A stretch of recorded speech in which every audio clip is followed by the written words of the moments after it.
Yo, welcome to another edition of the Cap Show.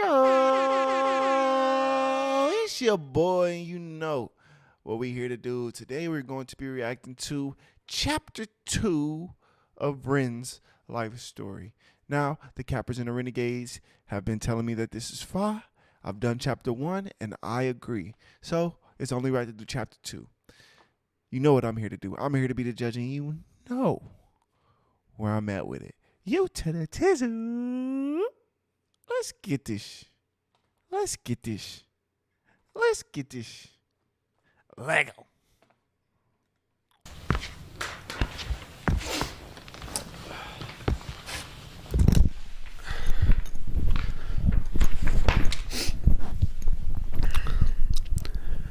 A year of living in a nightmarish purgatory does strange things to your psyche.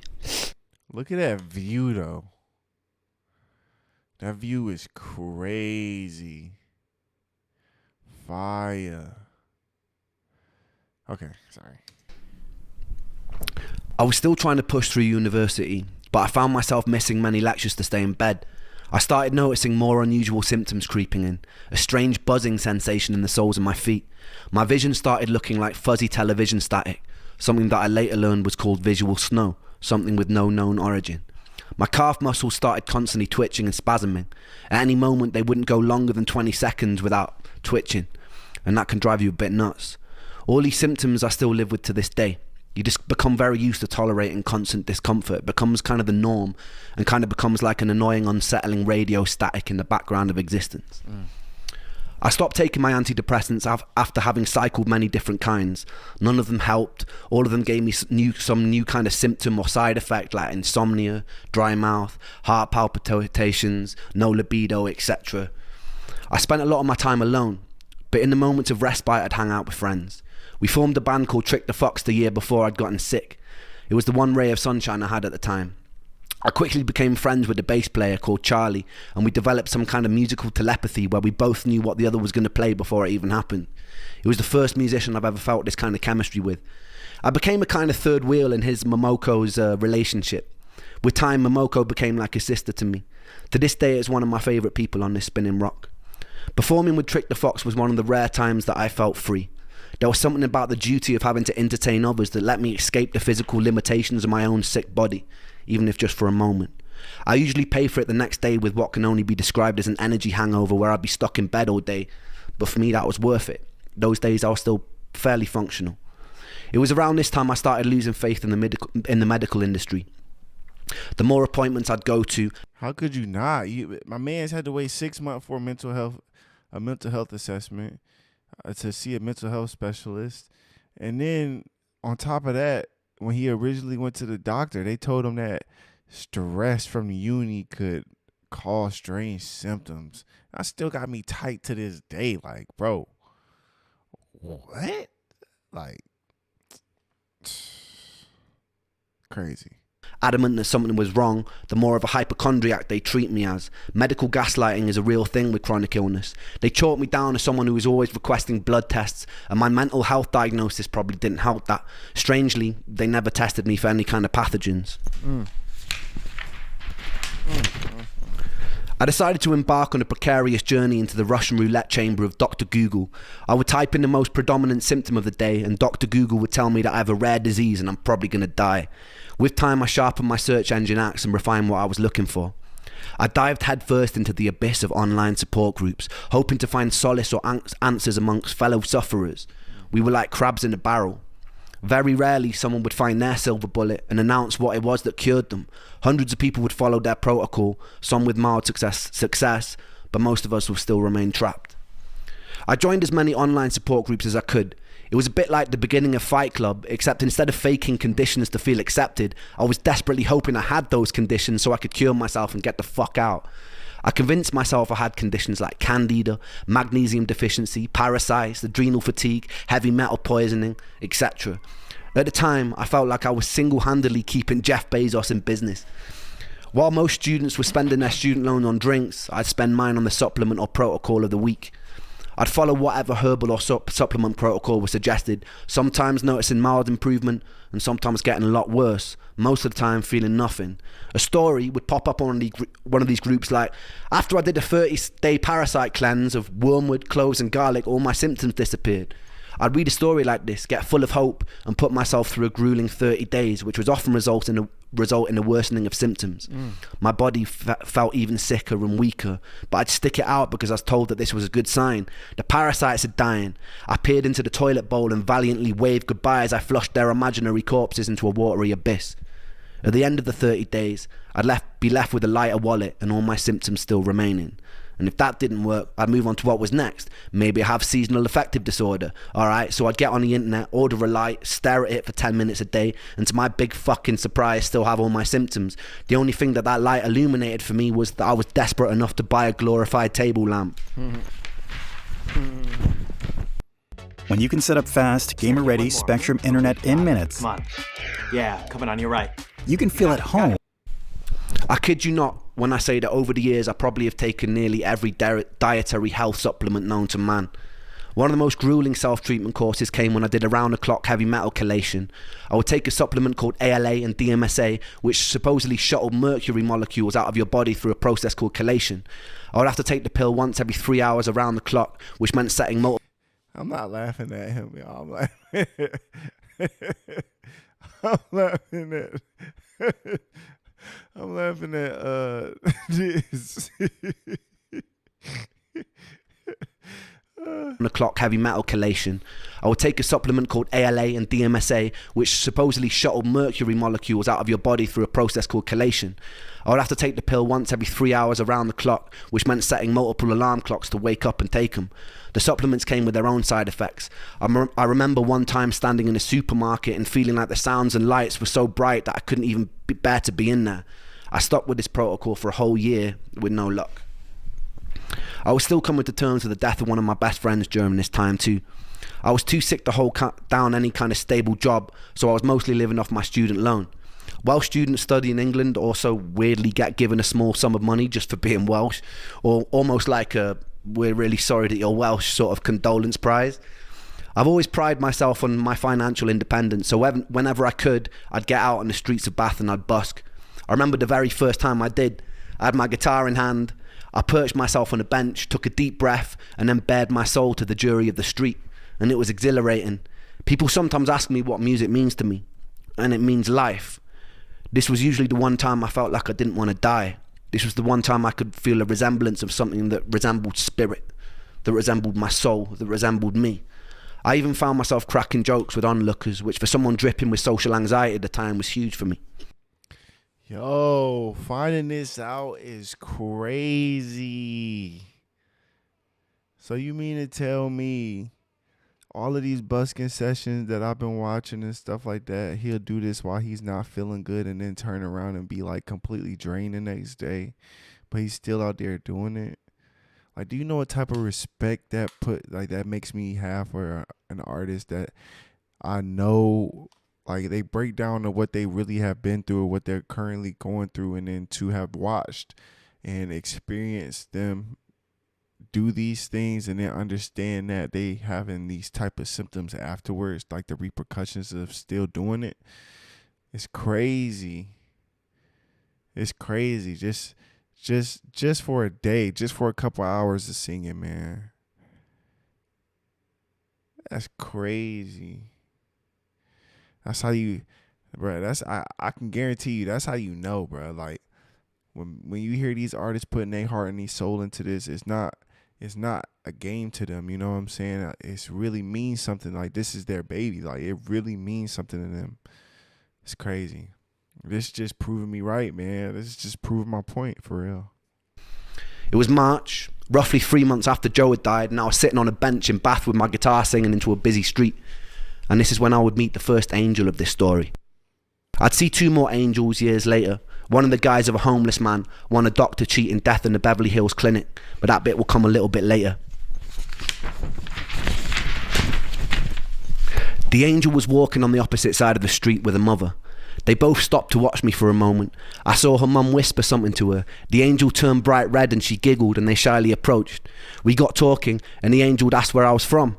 I told her that I grew up in Wales in a small village that was once described in a local newspaper as being worse than an Iraqi war scene. I told them they would have never heard of it. They looked surprised and they said they had family there. I asked which part and it turned out to be the village that I grew up in. Since you can basically count a population of 2 intergenerationally bred mutated hands, I asked who they were, and it turned out that that angel happened to be Joe's cousin. This encounter was always a foundational moment of serendipity in my life. In the years that followed, I took serendipitous occasions to mean I was in line with my purpose. Sometimes I felt like I'm following a script. It's just that I don't know the words or actions until they actually happen. But in moments of serendipity, I feel like that until they actually happen. But in moments Okay, so that's a movie. Okay. of serendipity, I feel like they are playing out exactly as they were meant to. It was quite a bizarre moment for me that hundreds of miles away by chance this angel would be related to my lost friend. Upon learning who I was, they invited me back to theirs for a cup of tea, and I accepted and I fell in love. It was really good tea. That week, the angel took me to a favourite botanical garden and she pointed out a favourite flower. So that night, true story, I dressed in black, broke in by climbing over the fence, dug up the flower and presented it to her the next day. She called me insane, but it's safe to say that angel ended up being my first serious girlfriend. It was a weird kind of relationship. We both shared an unusual trauma for people who were so young, brought together by a tragedy. Even though sometimes I feel like she might have hated me at the time, I was convinced like it was some sort of Shakespearean fate that had brought us together. A morbidity that birthed light, that it couldn't be anything else. It felt like divine intervention. She was pretty troubled in her own way, and I was very troubled in mine. But in between the sludge of dealing with the constant symptoms, it was beautiful. That summer, her parents took us to Centre Parks, which is a posher version of Butlins, if you don't know, where they paid for all the activities and meals, and they let me do whatever I wanted. Coming from a poorer family, I wasn't really used to being spoiled to that degree, but I figured I'd just roll with it. One morning while I was there, I got a call from my friend Sega, and he sounded pretty mixed up, so I asked him what was wrong. He told me that there was no easy way to say it, but one of my other best friends, Calin, had died. He'd gone cliff jumping in the same cliffs we used to jump off as kids. The sea was particularly choppy that day, and he caught a cross current and he started to drown. Another guy that he was with had jumped in an attempt to save him, and they both drowned. Damn.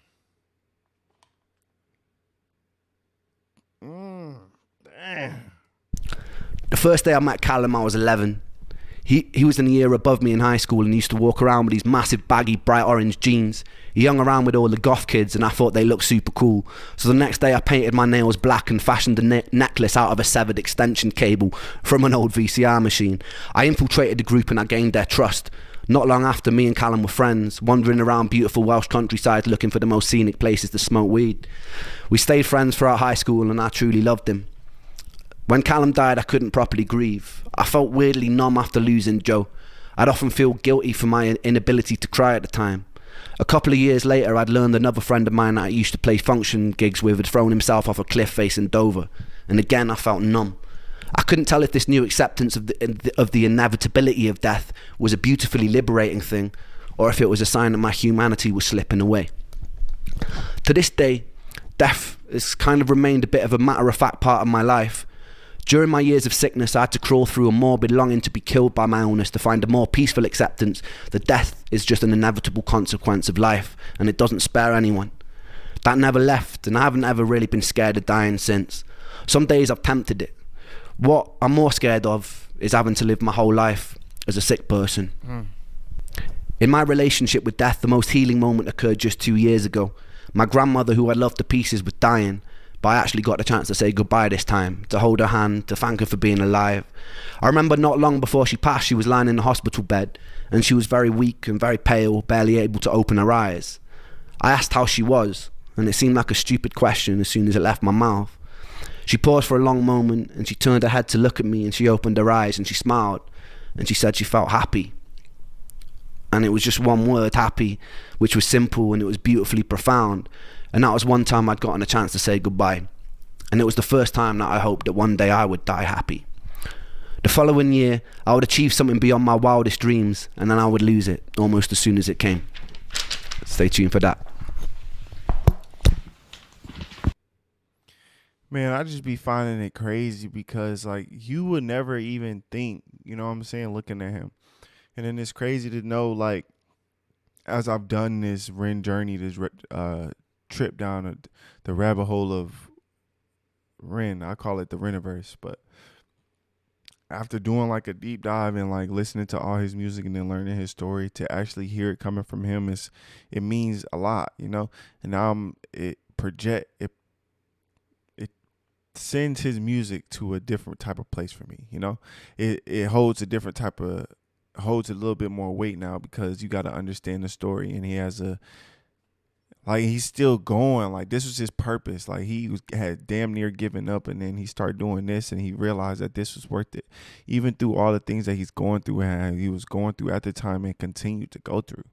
Like, we only in chapter 2, and he already done lost 3 friends. 3. Like, it's crazy. Like, most people don't even understand.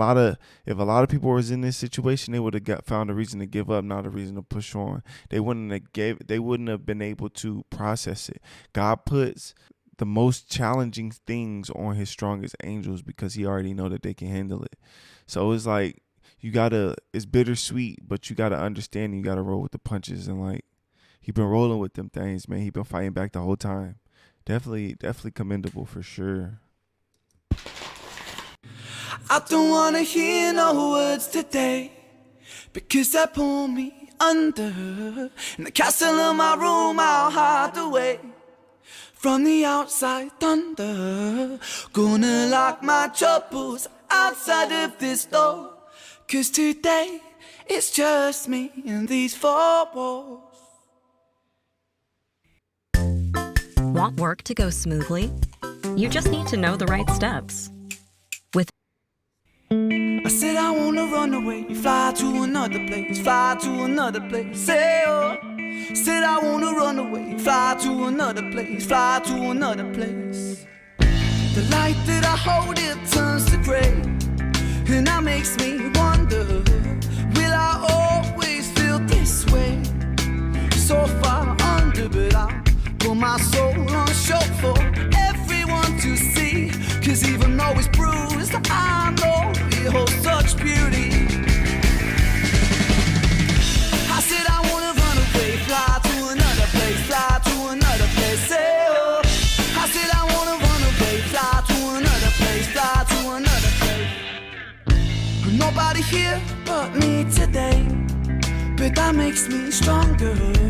'Cause I wash away the pain under sheets of feather.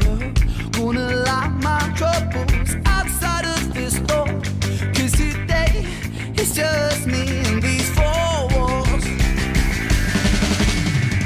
I said I wanna run away, fly to another place, fly to another place. Say oh. I said I wanna run away, fly to another place, fly to another place. Say oh. I said I wanna run away, fly to another place, fly to another place. Say oh. I said I wanna run away, fly to another place, fly to another place. I crave relief in solitude. I search for peace, but pain pursues. Please something, just free me, give me some truth. My head is a prison, I need to move.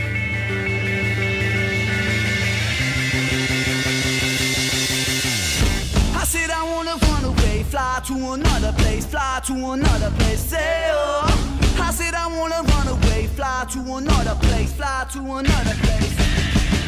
I said I wanna run away, fly to another place, fly to another place. Say oh.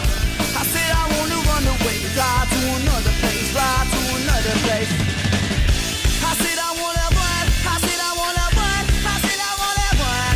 Hey oh. I said I wanna run, I said I wanna run, I said I wanna run. Hey oh. I said I wanna run away, fly to another place, fly to another place. Hey oh. I said I wanna run away, fly to another place, fly to another place. So essentially, he lost the group passed away, like the other two members passed away. Essentially, I'm guessing that's why. That's crazy though. Like people that you used to seeing every day, it's just a crazy concept, bro. To have to come to terms with, but it's a it's a very small chance of, like, the opportunity for one of us to be here is very small. It's like it's a bigger possibility for it to be more people, but only specific few are born. You know what I'm saying? So to go from seeing certain your people every day and making music with them, feeling this feeling of something that you love, creating things that you love together, and then you just lose those people, it's crazy. Like, people will never understand, like, how short life is, and if you take it for granted, if you're too busy taking it for granted, you'll end up missing the best things about it. So I just want to say love yours. And if you need to talk to somebody, man, reach out. You don't really even got to say much, y'all just be in each other's presence. But so far, man, he done lost 4 friends. Nah, 3. He lost 3 friends, which is crazy, though. But yeah, man, until next time, peace.